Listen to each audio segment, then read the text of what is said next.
Today I will be talking about the ethnic and cultural differences in rates of institutional care for aging parents.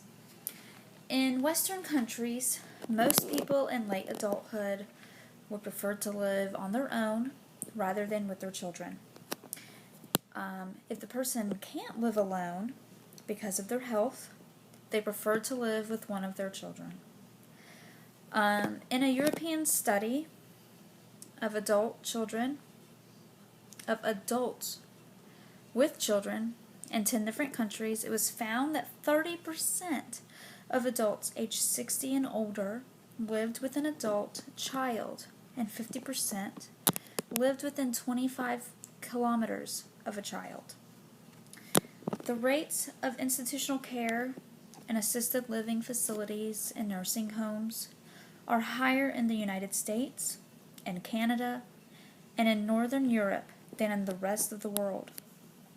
Among the old, which are those that are 85 years old and older, only 20 to 40% are in some kind of institutional care.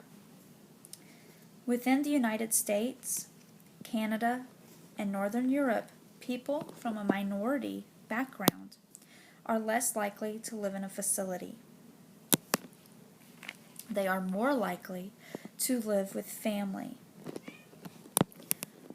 A program was developed in Denmark which provided home services to the elderly so they could continue to live independently.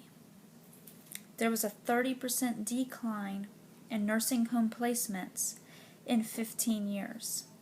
That's fairly good.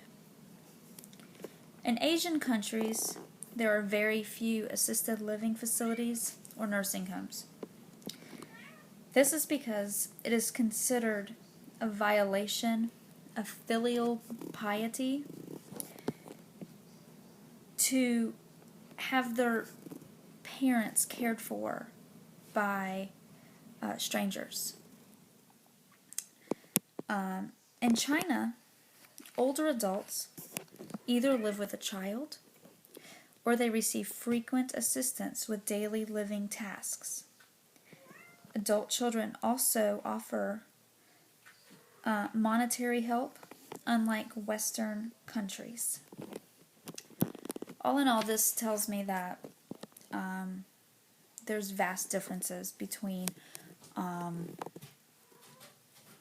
our ethnic background and our culture versus the countries of the East, in Asia and China.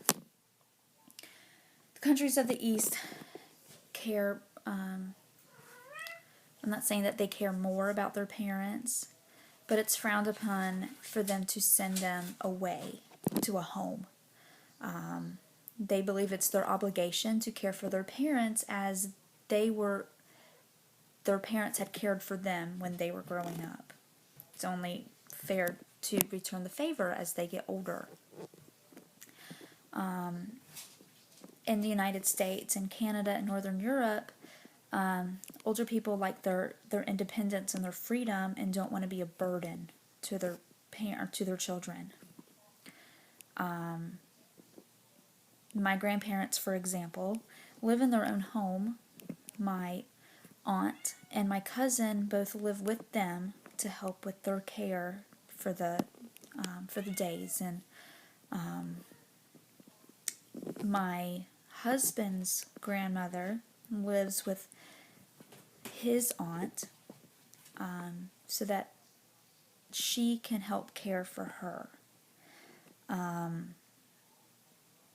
I think that is among the minority for this country, is to have the elderly live with family instead of sending them to a home. I think that's more convenient for this country, is to send them away.